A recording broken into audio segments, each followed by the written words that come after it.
education, public safety, healthcare, government, business. These and other important issues affecting our local community are identified and discussed with local and civic leaders here on Community Impact. Now with today's guest, here's our host, Jay Felice. Welcome to Community Impact. My guest today, a very interesting lady. She happens to be a marriage attorney, a family attorney. Her name is Tanya Helfand. She's from Helfand&Associates. And welcome, Tanya. It's great to have you on Community Impact. Thanks for having me. Now, I have to ask you right off the bat, because we were talking about this off the air, marriage attorney, family attorney. That's sort of an umbrella for a lot of different things, right? Matrimonial, right. Matrimonial, family, divorce attorney. We handle everything related to the family. So divorces, prenuptial agreements, custody cases, DIFIS, or now it's called DCP&P, which is protection of children, domestic violence. So there's a big gamut of things that we do in the office. Did you always want to be an attorney? Did you grow up being like with that, having some, you know, when you were a little girl, did you think, I want to be a lawyer, I want to be an attorney? Nope. No. No. My mother, who is my mentor and the most, you know, she's a fabulous woman, told me that when I grow up, I have to be able to make a living. And so, you know, I was thinking of being a doctor or a lawyer or any number of different things, and this is just kind of what happened. So I found it to be enjoyable, though. You've been doing it for how long now? 22 years. 22 years. Yeah. That's a long time. I mean, that's enough time to be in a practice to have seen pretty much it all, right? Well, everything's new every day. You know, there's always new and interesting cases, but I've seen a lot, yes. Now, I know you're here today to talk about a few specific topics, one of them being abuse, domestic violence. Right. And we were talking off air, and you were discerning for me what exactly is domestic violence, what is not domestic violence. Because there is a difference between being in a lousy marriage or a bad marriage where everybody's screaming at each other and being in a situation where you're the subject of domestic violence. You're this is way worse than a bad marriage. Can you explain that for us? Sure. In the state of New Jersey, we have statutory criteria. And domestic violence, there's actually a special domestic violence court in the family court. It's not the same place where you get a divorce. And in the domestic violence court, the judge hears matters that are domestic violence. Domestic violence is between people who are married, who have a dating relationship, who have children together. You have to be over the age of 18 to be a victim of domestic violence. And what a person has to prove to get a restraining order is a violation of really a criminal statute by the other person, okay, by the defendant. So the statutory criteria for harassment, assault, rape, battery, you know, any one of these criminal acts, you have to meet your burden to prove that the other person has committed one of these acts. And these acts are not having an argument. They're not saying, I'm going to beat you in a divorce, I'm going to win everything in a divorce. They are not calling names to one another, generally during what's called a marital contretemps, which is an argument. An act of domestic violence only occurs when a reasonable person would be afraid of the act, when it is so significant that the person needs protection. So again, you have to have a slightly higher burden of proof to actually get a final restraining order. Everybody can't get a final restraining order just because you guys are having a bad time. There's even been situations where I've seen people hit one another or have physical altercations, but when both people aren't afraid and both people are participating in this argument, it really doesn't rise to the level of domestic violence. It's when there's really a victim and a perpetrator that you have the domestic violence. Now, sometimes there are places that advise men or women, it's typically women who are the victims of domestic violence, where they'll say, well, if your spouse is controlling the money or not letting you go and see your friends or engaging in other acts of control of that nature, you know, you probably are the victim of domestic violence. That is not accurate. That is misinformation. Those criteria are not sufficient to bring you to the level of domestic violence. That's just a bad marriage. Yeah. Exactly. Well, and you need to get yourself out of it. Yeah. I mean, it's certainly abuse. Somebody's controlling the money It and is. they're using that to control you. Correct. Obviously. Yeah, yeah. It is abuse. Yeah. It is abusive. Right. It is a basis to get a divorce. Yeah. Or to get out of the situation. And you shouldn't be in that situation, but you're not going to get a restraining order for that. Yeah. I mean, it's the classic he said, she said kind of scenario. Right. And I guess after 22 years of doing what you do, you have seen all kinds of different scenarios. Really bad guys, really bad ladies, you know, and sometimes it's just people who disagree, obviously. Yeah. Absolutely. Yeah. Yeah. Absolutely. Yeah. And, you know, men are certainly the victims of domestic violence as well. A lot of men don't come forward, but, you know, I have seen cases where they are abused by their wives as well. And I've seen some really, you know, terrible situations even recently where, you know, wives have been physically beaten, they have food thrown on them, they have been called names. I mean, really terrible stuff. And sometimes those people live for years in that situation before they actually do something. And, you know, you really shouldn't be a victim like that. You really deserve, everybody deserves respect and consideration. You know, people have bad days and, you know, have fights and things like that. But, you know, really terrible things like that, you really need to do something about it. Why is there an age designation? You said you have to be 18 to be a victim of domestic violence. How does that work? I think, you know, why is that? That's what the statute is. The statute says if you want to go and bring a domestic violence restraining order yourself, you have to be over the age of 18. I see. Under the age of 18, generally, if a person is a victim of abuse or negligence, it used to be called the Division of Youth and Family Services, and I think it's now Division of Child Protective Services. They changed the name. That organization, that governmental entity, comes in to help children that are the victims of abuse. So it's because of the age, because you're a minor, things are handled a certain way. When you are over the age of 18, it is handled with the domestic violence. Mm. You know, I hear, you know, we got a restraining order on him. What exactly does that mean, to get a restraining order on somebody? Well, it's really significant. Some people think it's not that. I've had clients that think, well, it's really not that big of a deal. It's a really, really big deal if you have a restraining order against you. You, first of all, will have a criminal record. If you have a restraining order against you, there is what's called a presumption that you should not be the custodial parent. So if you have a restraining order against you and then you're going through a divorce, you may be disadvantaged because you have that restraining order against you.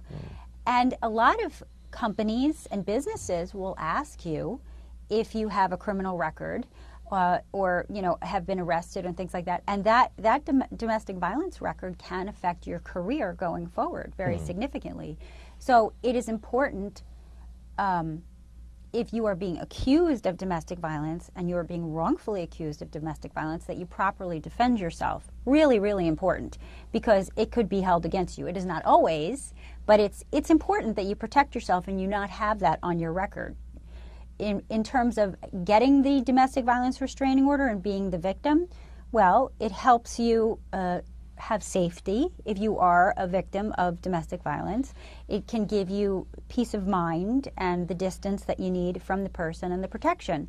And then if the person violates the restraining order, then normally there is the person can go to jail and be arrested for simply violating the restraining order. So a restraining order typically says you can't contact or go near the person. So if the person then goes and starts calling the person or goes to their office or something like that, it's almost automatically they're going to have a criminal, you know, impact right after that. You mentioned protection, and, you know, a lot of and I think more obviously women, but as you say, men are often the victims of domestic violence. Right. But I would think more so women. Yes. Places to go, people to reach out to. There's plenty of those places, right? I mean, if somebody's watching right now and they feel like they're in a tough situation, right. What would you suggest that they do? Well, the two places that I'm familiar with that are in my area are the Rachel Coalition and JBWS, which is the Jersey Battered Women's Shelter. Those are two resources immediately that I can think of off the top of my head where a person can go for information. You certainly can go to a lawyer, and bring your information directly to an attorney. There's many of us out there in the family law field that can advise you immediately whether to file a restraining order or not. Here's the bottom line. If an incident occurs of violence, it's very important to address it at that time. So call the police. If you are a victim of domestic violence, call the police, make a report. The police will come and investigate. They are trained in this field, and they will determine, based on their best ability, as to whether or not there is an issue of domestic violence. The police typically will offer you a chance right on the spot to go for a restraining order. Right there. If something's just happened, you had, somebody hit you, somebody stalking you, some really bad thing happened, right then and there the police will help you to get that restraining order. If you can't get it right then and there for some reason, then you should go the next day to the police. Sometimes people think about it, whatever, they're not really sure. It's very important to do it very soon after the incident, because if you don't do it very soon after the incident, it really looks like you're not afraid, okay? And maybe you're not afraid, and that will diminish the case. You also can go down to the court, the Superior Court, in whatever county you live in, so in Morristown and Morris County, in Newark and Essex County, and there is a domestic violence unit, and you can also walk into the courthouse, tell your story to the people in court, and they will bring it before a judge to determine whether or not you should get a temporary restraining order. Interesting. Tanya, I want to take a break. I want to Sure. come back and I want to ask you more about that, okay? Sure. You're watching Community Impact. We'll be right back.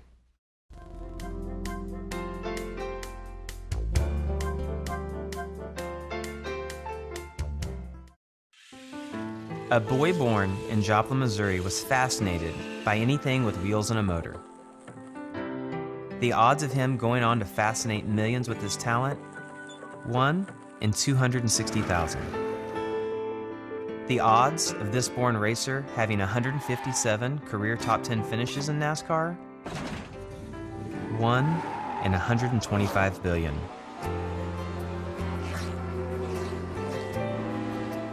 The odds of him winning both the Daytona 500 and the Brickyard 400 in the same year? 1 in 195 million.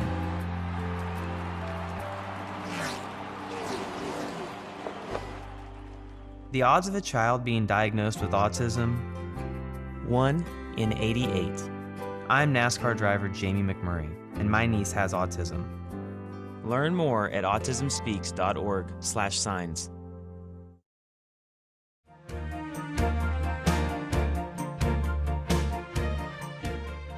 Welcome back to Community Impact. We are talking to attorney Tanya Helfand from Helfand&Associates, and we're talking about some interesting subjects, but we were talking about domestic abuse. You had mentioned stalking, and that kind of interests me because you see it a lot of times with celebrities, but I know a lot of women throughout my life, who will present this problem to me and ask me what to do, and that's some guy who can't seem to accept the word no. Let's say you're an attractive lady, some guy has asked you out, you say no. Okay, well, he's got his tail between his legs, he should go off and maybe he could try again. I mean, there are some men who are very assertive, and sometimes they get the girl. What's the difference between being assertive, trying to get the girl, as opposed to being, a weird stalker? Well, obviously it's fact sensitive. What's interesting about family law is everything is the facts of the case. And can I identify one versus the other? Usually the standard, we're going to use a legal standard, is reasonableness. What would a reasonable person feel is a normal level of pursuing versus stalking? So when you're dealing with the issue of harassment or stalking, multiple phone calls. We're not talking one a day or two a day, for a couple of days. Even that's too much. I would think that's way too much. It's not that. If you listen, two if you a day, and I've already told you I'm not interested. Done. Okay, so 2 a day, and I've said I'm not interested, and you have definitively said, in writing, even texting, please do not call me anymore. Right. Okay. And then look, you could even say to the guy, listen, if you call me anymore, I'm going to call the police. I'm going to make a police report. This is becoming inappropriate. Right. I don't want you to do that. Now, if he doesn't stop doing it at that point, it's a given. Yeah. Because you have set a line and said, I don't want you calling me anymore. I do not feel comfortable with you calling me anymore. I'm going to take action if you continue to call me. If you put that line in the sand and this guy keeps calling you or coming to your office or coming to your home or something of that nature, you have a pretty good case. Because you've set the boundary, you've made it abundantly clear you do not want any more contact with this person, and he's going over that line. It's very important, I would say it's very important in those cases to be very clear. Not just, sometimes, right, there's this dynamic between men and women where the men are the pursuers and so on and so forth. If you really don't want a guy calling you or bothering you, you have to say, I really don't want you calling me anymore. Don't want to hurt your feelings, but this is not happening. You really need to stop because it's making me uncomfortable. If you've laid that out, and again, I would argue lay it out in writing. If it's getting a little weird, then and the person continues, then I think you have a very good case. I think that's the importance of setting the line. You had said in the earlier segment too, and this is jumping around a little bit, but you had said that if somebody feels that they are the victim of domestic abuse, they can come to a lawyer. Let's say I or someone else comes to you. Right. You're an attorney. I'm a victim of domestic abuse. Where do you go from there? Well, what I do is I would listen to the story to see whether, in my experience, and based on the facts and circumstances, whether I thought that the case met the level of domestic violence. There's cases that come in that are bad marriages, and you don't really know. Or you could go, look, there's a first level. You do have to either go to the court or you have to go to the police, and a judge has to hear it to issue the first part, which is called a temporary restraining order. All right, so you immediately get a piece of paper. It's not just anything. You have to meet a preliminary burden, okay, to show that the acts are enough to issue a temporary restraining order. Then once that's issued, the victim gets that as the protective order, and the perpetrator gets that and says, you can't contact this person anymore. Then within a very short period of time, a week or two, there is a full-blown hearing for the final restraining order. And in that, this is everybody's constitutional right to state their position as to what happened. So at that hearing, the victim can testify as to what happened, and the alleged perpetrator can testify as to what happened. And then the judge, after hearing all the evidence, not just the one side, can then determine whether or not a final restraining order is in order, or it should be issued.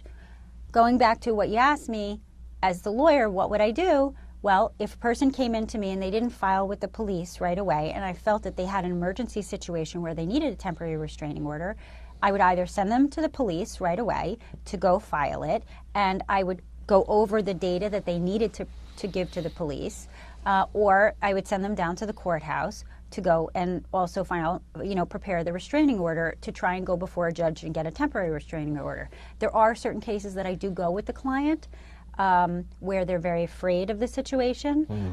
They are uncomfortable about putting forth the data. They need our legal assistance. So there are certainly circumstances where we do that. It's not necessary in most of the circumstances if the facts are straight and organized, but we can do that to help the person. And then what our biggest role is to help the person at the final restraining order hearing. It's a trial. So we prepare for the trial. We subpoena police officers if they were involved, other witnesses, and we prepare and help the person through that trial to try and either defend it, if you are the defendant, or get the final restraining order if they are the victim. So I guess a lot of it is just your own discernment. I mean, some woman comes in, you have to really ask her a few questions. You're looking at her, you're seeing her demeanor, how is she acting and everything, and from there you can kind of see, this is a situation where we need to get the police involved. This right is away. somebody who is in danger at this point. Yeah. Right. Yeah. You had described to me off the air that sometimes your job is sad. And I found that very interesting. I mean, I see you as something of you are not something of, you are an advocate, you're a fighter. You're obviously a feisty lady. You're kind of put here, I think, on earth to fight for people who can't fight for themselves. That's a very noble position to be in. It's a very, Thank you. But you said it's sad sometimes. Yeah, I mean, listen, it's funny when I tell people what I do, it's a draining concept. You're a divorce lawyer. We also do bankruptcy work, so we have the two happy subjects. But but that's what it is. These are realities of life. These are listen, if you're in a bad marriage or you're in a bad financial situation, it's much healthier and better to get out of that situation and move forward to a more positive situation. And that's kind of how I look at my job, is trying to help people go from a bad situation to a better situation. It's like any professional. Certainly a cancer doctor, also a depressing thing, helps the person go from being unhealthy to healthy. We're trying to achieve a positive result. But, it is what people do to one another in terms of being cruel to one another or being selfish, and how they treat their children or their families is I believe it's sad. I mean, I have values where I believe in the family, and I believe in trying to be kind to your spouse or your children and doing the best that you can in that situation. Nobody's perfect. So, it's I think I still have sort of the naive view that people should try and work together and, be kind to one another, and there's a lot of unkindness out there. So we see that a lot, but it's still, it's sad, but it's a reality, and we have to deal with it. Yeah, not naive. I'd say strength. Yeah, it's strength. You want to, and you want to help these people get to a happier place. Yeah. How does that play into a term that you're hearing a lot, the graying of divorce? And you talk about sad, but you're seeing this, and I think a lot of people who do what you do are beginning to see more and more gray-haired individuals, maybe even a little bit beyond my age, coming in after maybe 40, 50 years of marriage and saying, I can't stand the sight of her. I got to get out of this. That's pretty sad. It is. It's an interesting phenomenon that I have seen. I can't say I've seen an abundant number of cases, but I have seen, probably in the last 3 or 4 years, a number of cases where people have been married 50 plus years, and they are getting divorced. Now, I think it's a function of people's longevity. So, if you're 70 and you're not in bad shape or so, you kind of go, well, I could live another 10 or 15 or 20 years. Do I really want to be in this situation? I mean, their feelings are just the same. Everybody's feelings are the same throughout life. You want to live in a peaceful, happy situation where somebody appreciates you and you appreciate them. And if you're in a marriage where you're not appreciated and you're not having a good time and it's not happy, they go, do I really want to live the rest of my life like this?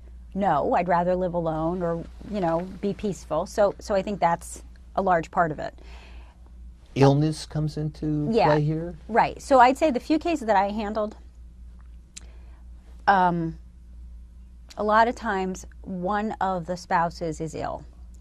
And it sounds crazy, like to abandon your spouse during an illness. That's not really what happens. What happens is the ill spouse needs full-blown attention. Or in my cases, this ill spouse needs full-blown attention, probably aids or other assistance. And the healthy spouse is unable to care for the ill spouse. And they try and get assistants, and they try and get nurses, and the ill spouse becomes irrational and nasty and just, calling the other person names. Nothing's good enough, no appreciation whatsoever. So it becomes a very difficult situation for both of them, because obviously the person is ill, feels terrible for him or herself, and then the person caring for the ill spouse is being berated, and it's too much. I had a situation where a husband was sick, and he wouldn't allow for an aide in the house, and he's expecting his wife to pick him up and move him around, and she couldn't. I mean, she physically couldn't do it, and everybody was against her. And she got to the point where she was like, look, I just can't do this anymore, and you're not helping me in any regard. So I can only imagine what got her to that point. It was really, really bad. For a woman to want to leave her husband of 40 or 50 years, it must have been. It was terrible. Yeah. Listen, it wasn't a good marriage, the whole marriage. Right. He was not appreciative the whole marriage. Right. He really didn't like her all along. I think she tolerated it because she came from a generation where, she had her own life, and, marriage was important and you stay married. But it got to a point where he was totally turning against her, and she couldn't do anything. So, that's what happened. And so they got him into a facility, and everything was okay, and he was managed there, and she was, there was no relationship left. Terrible. So. Tanya, we're going to have to say goodbye. Okay. If any of our viewers would like to contact you, how could they do that? Our phone number at the office is 973-428-0800, or our email or our website is TanyaHelfand.com, www.TanyaHelfand.com. It's been a pleasure. It's been a pleasure, too. Thank you. Thank you. My guest, Tanya Helfand from Helfand&Associates. You've been watching Community Impact. We'll see you next week. Take care.